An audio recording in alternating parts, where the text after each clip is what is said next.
तन,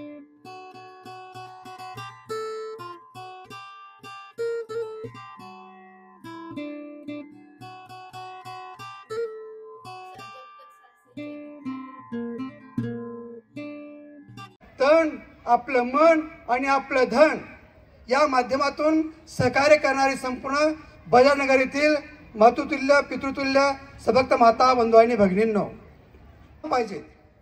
हा विचाराचा संस्काराचा सोहळा आपला झाला पाहिजे। जेव्हा तुम्ही ते नाव वाचलं मूल्य संस्कार सोहळा, आपला फक्त पालखी सोहळा होतो आहे। 3 तास त्याच्यामध्ये जातात। उरलेला जो काही वेळ असेल तो पंचावतार उपहार महोत्सवामध्ये जातो।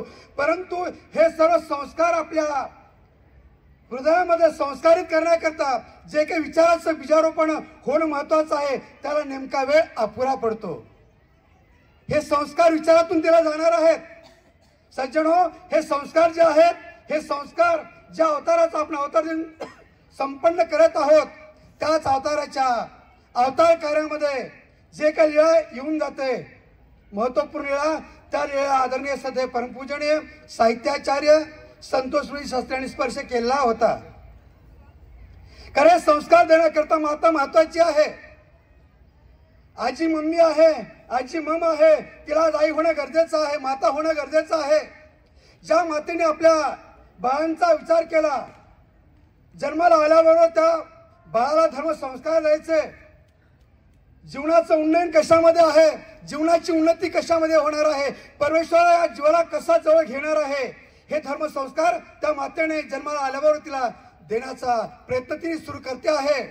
1 नाही, 2 नाही, 3 नाही, 4 अपत्यांनी ते धर्मसंस्कार दिलेले आहेत। 4 अपत्यांना धर्मसंस्कार दिलेले आहेत। ती म्हणजे माता मदलसा माता आहे। जेव्हा 4 बालकांना तिने धर्मसंस्कार दिले, संस्कार दिल्याबरोबर वयामध्ये आल्यानंतर प्रत्येक बाळांनी या माता पित्याने निरोप घेतला आणि आपलं धर्माचरण करण्याकरता दोघांना सोडून ते या वनवासाचा रस्ता धरत आहेत। जेव्हा 5वा अपत्य जन्माला आलेला आहे, 5वा अपत्य जन्माला आल्यानंतर त्यांचा असणारा पती त्यांनी मदलसेला विनंती केलेली आहे, बस म्हणे 4 तू या धर्ममार्गाला, धर्म विचाराला, धर्म कार्याला समर्पित केले, त्यामुळे माझं काहीच म्हणणं नाही। परंतु आता जे हे अपत्य जन्माला आलेलं आहे, याच्याकरता मी तुला मागणी करतो, कारण हे जे सर्व वैभव उभं केलेलं आहे, हे सर्व वैभव उभं केलं, या वैभवाला सांभाळणारा कोणतरी एक असावा, म्हणून फक्त एकच तुला विनंती आहे। पती पत्नीला विनंती करतो, 4 धर्म कार्यकर्ता सोडल्यास मी हरकत घेतली नाही, परंतु या समाज कार्याकरता, या राजकार्याकरता एका या मुलाचं मला तू दान दे, असं पतीने पत्नीला मागणी केली आणि मदलसेनी त्या ठिकाणी दुर्लक्ष केलं। ती माता आहे, त्या आईला वाटत होतं जसे 4 संस्कार माझे बाळ झाले, संस्कार धडे घेऊन ते आपल्या जीवनाचं उन्नयन करण्याकरता, जीवन परमेश्वराला समर्पित करण्याकरता त्यांनी नाता गोत्याचा सर्व व्यवहाराचा त्याकृती निघून गेले।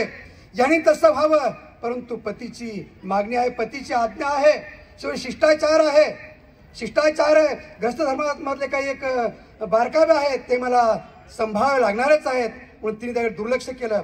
परंतु फक्त शेवटी आई आहे, ती माता आहे। त्या मातेला वाटलं ठीक आहे, 4नी आपापला मार्ग धरलेला आहे, यालाही तो मार्ग सापडावा,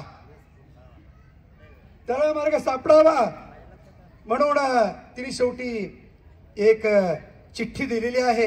माता आहे ती, हे संस्कार महत्वाचे आहेत। प्रत्येक मातेने आपल्या या बाळकावर हे संस्कार बिंबवणं महत्वाचे आहेत। कारण मी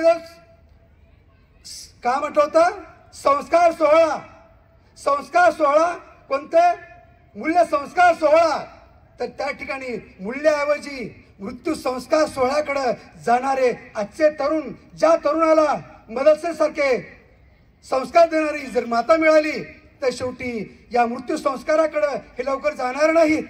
मृत्यू संस्कार यायला लागला कशामुळं, काय शेवटी जीवनाची घडी बिघडलेली आहे।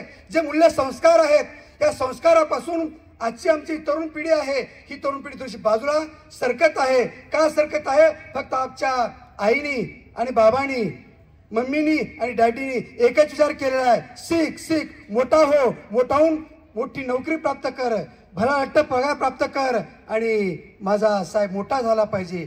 ठीक आहे, मोठं करा, या दृष्टीने मोठं करा आमचं म्हणणं नाही का शेवटी धर्म अर्थ काम मोक्ष शेवटी अर्थार्जन हे गरजेचं आहे, परंतु यासोबतच यानंतरचं एक वेगळं जीवन आहे. इथलं जीवन जगत असताना जे संस्कार आहेत, जे मूल्य संस्कार, हे मूल्य संस्कार देणं ही आजच्या आईची पहिली गरज आहे. कारण ती पहिली गुरु आहे, ती आई पहिली गुरु आहे. त्या आईने धर्मसंस्कारासोबतच हे भौतिक संस्कार जरूर द्यावे. म्हणून जेव्हा ती मदलसा माता शेवटी सांगते, चरित्र खूप मोठं आहे, बऱ्याच अंगाने मला तुमच्या पुढे ठेवायचं होतं, परंतु आमचे सन्मित्र शेवरीकर दादाने सांगितलं मी शुभेच्छा देऊनच बसलेलो आहे आणि तुलाही शुभेच्छा द्यायच्या आहे.